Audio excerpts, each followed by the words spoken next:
এবং যাদের ফ্যামিলির লোক আছে তারা নিশ্চয়ই জানেন ওখানে কোনো হিন্দু মুসলিম বিভেদ নেই, ওখানে কোনো সেকুলারিজম নেই, ওখানে কোনো কিছু নেই। কিন্তু আজকে এই বাংলার ইলেকশন ডিউটি সেটা দেখিয়ে দিল।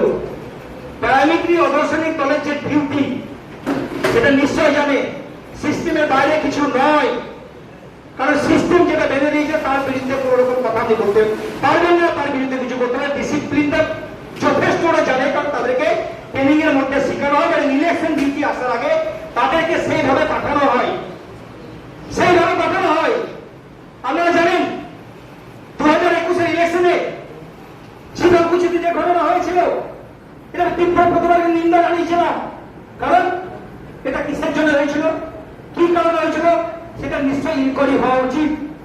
তার সঙ্গে সঙ্গে আমি একটা কথা বলতে চাই, এই যে বাংলার পরিস্থিতি করে দিয়েছে না, এটা বোঝা যাচ্ছে যে আবার কিন্তু শেখ মুজিব কিন্তু চাইবেন না অমিত শাহ মহাশয় আমাদের মাননীয় হোম মিনিস্টারকে বলে যাচ্ছি, কারণ এটা ভয়ানক উত্তাপ ফেলা হচ্ছে। এটা বোঝা যাচ্ছে একটা পক্ষপাতিত্ব করা হচ্ছে, সাধারণ মানুষের কাছে কেন্দ্র বাহিনীর ভূমিকার একটা প্রশ্ন তুলে দিচ্ছেন আপনারা। কারণ এই ধরনের সিস্টেম বানাবেন না যাতে কেন্দ্র বাহিনীর উপরে আরোপ করে সাধারণ মানুষ, কারণ সাধারণ মানুষের জন্য কিন্তু এই কেন্দ্র বাহিনী। আমাদের কেন্দ্র বাহিনীর কাজ কি? কেন্দ্র বাহিনী হচ্ছে দেশ তথা সমাজের সুরক্ষা। মানুষ ভোটের ডিউটি কি, ভোট কিভাবে দেবে, কিভাবে তাকে সুরক্ষাভাবে ভোট দেওয়া হবে, প্রত্যেক মানুষ কিভাবে ভোট দেবে, কিভাবে মানুষকে সচেতন ভাবে কিভাবে ভোটের কাউন্টারে নিয়ে যাবে, ভোট কিভাবে দিয়ে ফেলে দেবে, তাদের কিন্তু ভোটের কিন্তু কাউন্টারের বাইরে ঢুকি। তবে কোনো নেতা নেত্রী বলছে কি বলছে জানেন, বলছে কেন্দ্র সরকার দ্বারা কিন্তু ইলেকশনের পক্ষপাতিতা করছে, কিন্তু কেন্দ্রীয় বাহিনী এখানে কোনো কিছু ফ্যাক্ট নয়।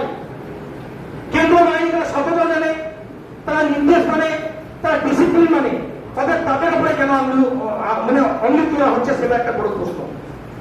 তার সঙ্গে সঙ্গে বলি আজকে বাংলার যে স্থিতি পরিকাঠামো কেন্দ্র বাহিনী যে ফেসিলিটি দরকার সেটাকে আমরা দিয়েছেন। কোন একটা দূর থেকে 14-15 কিলোমিটার দূর থেকে বাড়ি পরিবার ফ্যামিলি ছেড়ে রাস্তায় রাস্তায় ঘুরে বেড়াচ্ছে, অথচ তাদেরকে জিজ্ঞেস করে তাদের কিন্তু একটা অধিকার আছে। সাধারণ মানুষের সঙ্গে তারা ক্যাম্পের ভিতরে থাকে, সাধারণ মানুষের তারা কোন তাল মিলাপ থাকে, সাধারণ মানুষের কাছে যখন আসে তখন তারা একটা নিজের ভূক্ষেপ নিজের কথা একটা বলার চেষ্টা করে। যেমন বাঙালি, আমি যদি অন্য কোনো স্টেটে যাই, আমি বাঙালি সেখানে নন বেঙ্গলি স্টেটে গেছি, সেখানে দেখা যাচ্ছে কি সেখানে কোনো একজন বাঙালিকে পেলে আমরা আতু হয়ে যাই যে আমরা কথা বলবো, সেটা কি অপরাধ? সেটা তো অপরাধ নয়।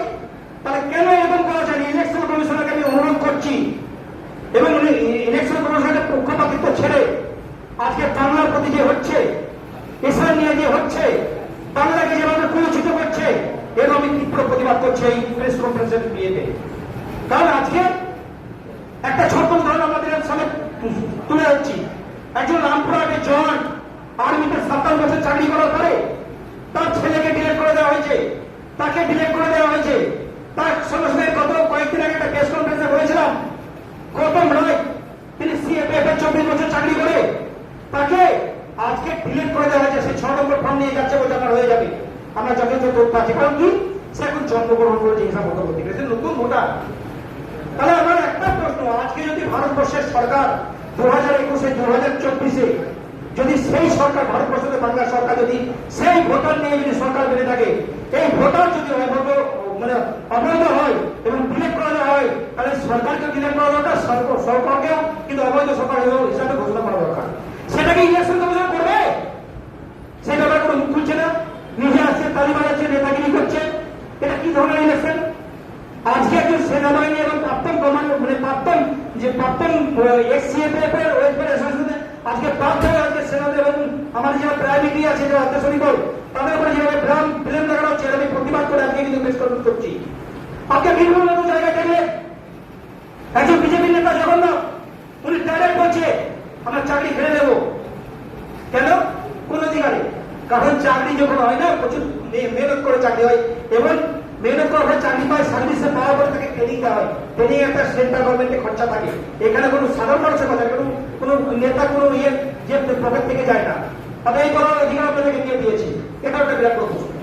এর সঙ্গে সঙ্গে দেখছেন প্রতিটা নেতা নাম করে তো অনেকে এরকম প্রচুর বড় দাবাদ নেতা যারা বলে বিজেপি এবং তৃণমূল সবাই প্রত্যেকে কি করছে? বিজেপির ক্ষেত্রে বলতে গেলে বহু নেতা আছে, তারা কেন্দ্রীয় বাহিনীটাকে নিজের প্রপার্টি ভেবে নেয়। এটা কিন্তু ভাববে না, সিস্টেম মেনটেন করে চলে। অতএব আপনারা যেটা ভুলভাল মানুষের মধ্যে ছড়াচ্ছেন, কেন্দ্রীয় বাহিনীকে যেভাবে আমরা কুরচিত করলাম